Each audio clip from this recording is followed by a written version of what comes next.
Jira wakniko, mahar bere gadeko. Adesmo kisadeko, ade fam jotaiko. Ante rore sadiniko, nada bache jira wakniko, mahar bere gadeko.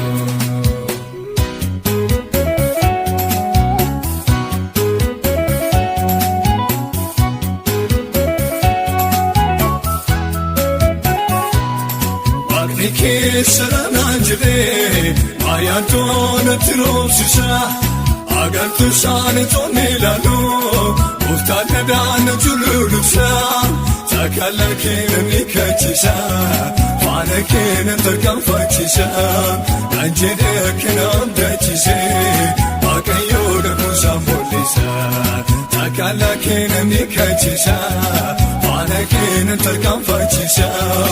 Anjedekin amdachishe, akayoga kusambolisa, akabirtu gana matema, umuri kondabale, arfasani syote chama, bugini namudetwanale, alisan temakamuka, bisham bukedabaton, namona nalukotomoga, magniton bukedabaton.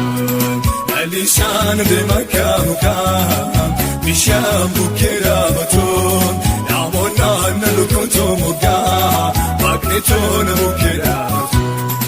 Anetmo kishade niko, mane famto toiko, ante errore shari niko, nada bache jira wakniko, mahar bere gade niko.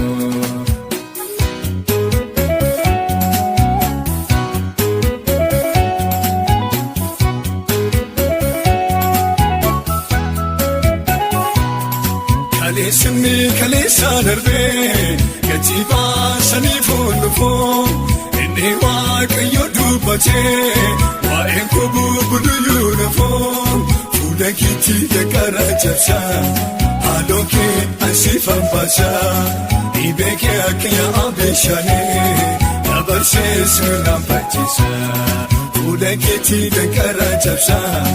Aloke ansifan basha, ideke ake abeshane, dabarse sirran fachisan. Jedena dubate mo wagayo sobo, kunabdini dubya fansate, yagdo swajira dabo, katido dwana rapome, kana bodem yado kabo, obachan rakendira.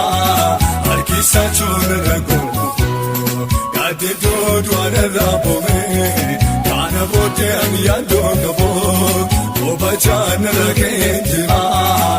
Kisachon ragono, anetmo kisadeko, mane famto toiko, ante errore sariniko, nada bache jira wakniko, mahar bere gadeko.